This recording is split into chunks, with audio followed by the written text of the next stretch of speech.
तो ये जो ग्राफ वाला प्रॉब्लम था वो ये है जो राजकीय सर ने कराया था।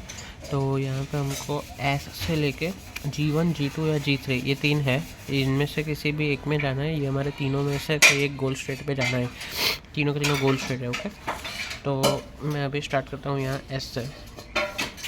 अभी हमारे पास एस के अलावा कोई ऑप्शन नहीं है, तो ये हमारी इस साइड होगी हमारी ओपन लिस्ट। ठीक है, तो ये चाहो तो यहाँ पे आप 3 रो बना लो, मान लो चलो 4 भी बना दो, कोई बात नहीं।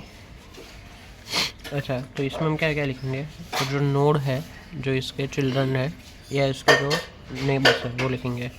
तो एस में से हम ए में जा पाएंगे, बी में जा पाएंगे, सी में नहीं जा पाएंगे क्योंकि एरो की डिटेक्शन अलग है। इससे हम डी में जाएंगे। सही है, ए बी डी। अब यहाँ पे हम जी एन यानी जो पाथ कॉस्ट है वो लिखेंगे। तो 5 फिर 9 और डी में 6, फिर जो एच एन है ह्यूरिस्टिक कॉस्ट वो लिखेंगे। और यहाँ पे 7, यहाँ पे 3 और यहाँ पे 6। सही है, अब यहाँ पे इन दोनों का एडिशन, तो 12 12 12। अभी हमारे पास ऐसा है, तो अभी इन तीनों में से हम कोई भी एक सिलेक्ट करेंगे। फॉर एग्जांपल मैंने सिलेक्ट किया ए, तो यहाँ पे भी मेरे साथ साथ में लिखता ही जा रहा हूँ ए बी डी। यहाँ पे 5 7 और 5, यहाँ पे 9 6, यहाँ पे 7 3 और 6। ठीक है, अब मैंने इसको सिलेक्ट किया, तो फिर मैं यहाँ से उसको निकाल देता हूँ। ठीक है, अब मेरे पास ए है, ए के चिल्ड्रन कौन है? G1 और B। तो यहाँ पे मैं लिखूँगा G1 और यहाँ पे B। अब कुछ लोगों को ये डाउट होता है कि यहाँ पे तो ऑलरेडी B आ गया है, तो हम इधर क्यों कर रहे हैं? और भाई ये S से B का रास्ता है, यहाँ पे S से A और A से B, तो ये वाले रास्ते में कहीं पे B नहीं आया, इसलिए हमको लिया। ठीक है, अभी S से G1 जाना है तो कितना लगेगा?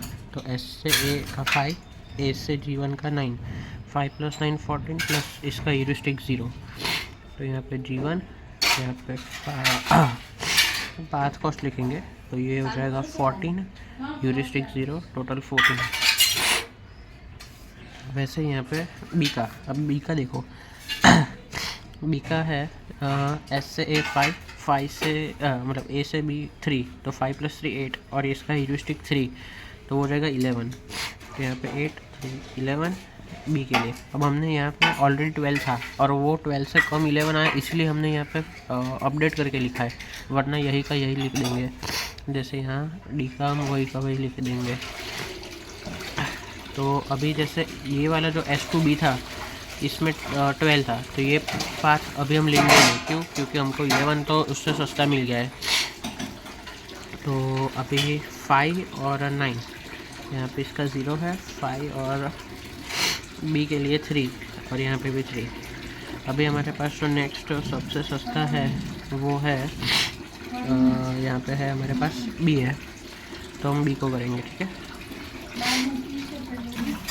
तो B को करेंगे हम यहाँ पे। अभी B का चिल्ड्रन कौन है? तो B का सिर्फ C और A है। अभी A आ गया, तो हमने इस पाथ में तो ऑलरेडी A ले लिया है, इस पाथ में ऑलरेडी A ले लिया है, तो वो हम नहीं लेंगे। तो B का एक ही चिल्ड्रन बचा C, तो यहाँ पे हमने C ले लिया और फिर इसको यहाँ से हम निकाल देंगे। अब B का C है, तो उसके लिए कॉस्ट 1 है और उसका ह्यूरिस्टिक 4 है। कॉस्ट 1 है, ह्यूरिस्टिक 4 है, कॉस्ट 1 है, ह्यूरिस्टिक 4 है। तो अभी उसके लिए कितना लगेगा हमको? इधर में G1 C और D। G1 का वही रहेगा, D का वही रहेगा। C जो है उसके लिए मेरे को 5 + 3 + 1 यानी 9 + 4 13, 9 + 4 13। अभी हमारे पास सबसे सस्ता D वाला है, तो D वाले को हम यूज़ करेंगे यहाँ पे। तो D के चिल्ड्रन में कौन सा है? S है, तो S तो हम लेंगे नहीं। C है और E है। S नहीं लिया क्योंकि ये ऑलरेडी पाथ में है। तो सी और ई। अभी D2C का जो पाथ है वो 2 का है और D2E का पाथ भी 2 का है। D2C का पाथ 2 का, D2E का पाथ 2 का। ई का यूरिस्टिक 5, इसका 4। ठीक है, मैंने एक बार पीछे सॉल्व किया, मेरे को लग रहा है इसमें कहीं पे प्रॉब्लम हो सकता है। नहीं, दो ही कॉस्ट है। मैं कॉस्ट में मैंने बोला ग्राफ इसमें लिखा है, ये बनाने में तो कुछ गलती नहीं हो गई क्योंकि पीछे जो मैंने सॉल्यूशन किया था वो स्क्रीन में देख के किया था, मतलब क्वेश्चन देख के जो PPT था, तो सही है ऑलरेडी, कोई प्रॉब्लम नहीं है। ठीक है, आप देखते हैं सी का। तो सी के लिए एस से 6 मतलब 6 और 2 8 और 4 12। ठीक है, तो अभी ये सी है वो 13 में हो रहा है, लेकिन हमारे पास अभी 12 में हो जा रहा है, तो मैंने 12 वाला सिलेक्ट कर लिया। G1 वाला पाथ यहाँ पे हम एक्सप्लोर नहीं कर रहे, तो उसको लिखने का कोई मतलब बनता है नहीं। और यहाँ पे ई हमको कितने में पड़ा है, तो 6 और 8, 6 और 2 8 और 5 13, तो 8 5 13। नेक्स्ट होगा ये वाले सी अभी हम लेंगे ही नहीं, क्यों? क्योंकि वो 13 का हो गया, तो उसका मतलब नहीं है अभी आगे करने का। तो अभी ये वाले सी को हम आगे देखेंगे। अभी इस सी का कौन कौन है जा सकता है जहाँ पर, तो वो बोल रहे हैं कि G2 है और F है, और S पे हम जाएंगे नहीं क्योंकि वो ऑलरेडी पाथ में है। यहाँ पे G2 और यहाँ पे F। C से G2 कितना है, 5 है, और C से F कितना है, 7 है। G2 का यूरिस्टिक 0, F का 6। ठीक है, G1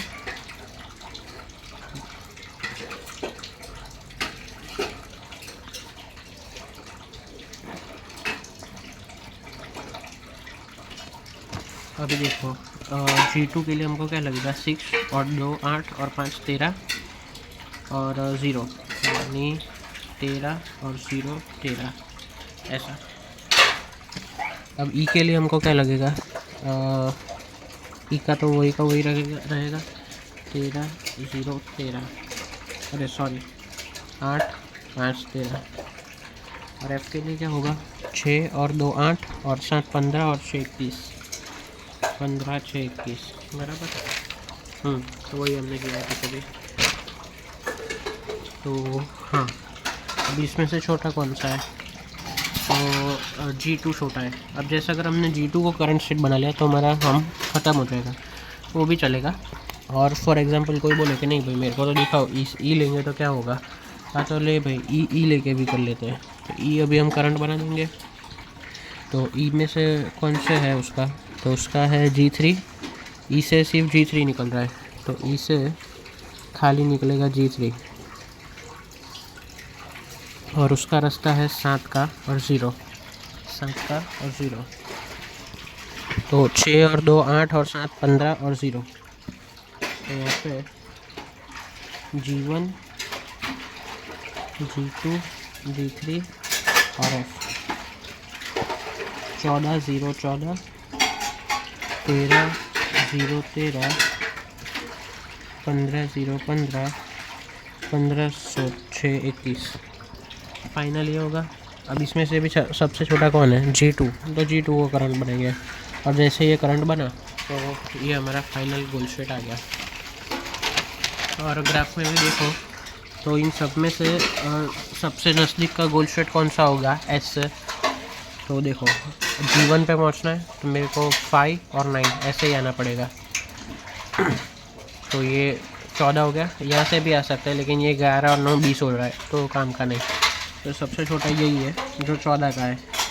यहाँ पे देखोगे तो G2 को आने के लिए हमने, अच्छा अब इसको देखना हो तो ये रहा हमारा path, S D C G2। तो S D C और G2 6 और 8, अरे 6 और 2 8 और 5 13, ये सबसे शॉर्टेस्ट पाथ होगा। अभी ये 9 और 3 12 और 5 17 ये भी कर सकते हैं, लेकिन वो शॉर्टेस्ट नहीं होगा। तो ऐसे आप देखोगे तो सबसे मिनिमली और जल्दी ऑप्टिमम यहाँ पे पहुँच रहा हूँ। ठीक है, ये A स्टार।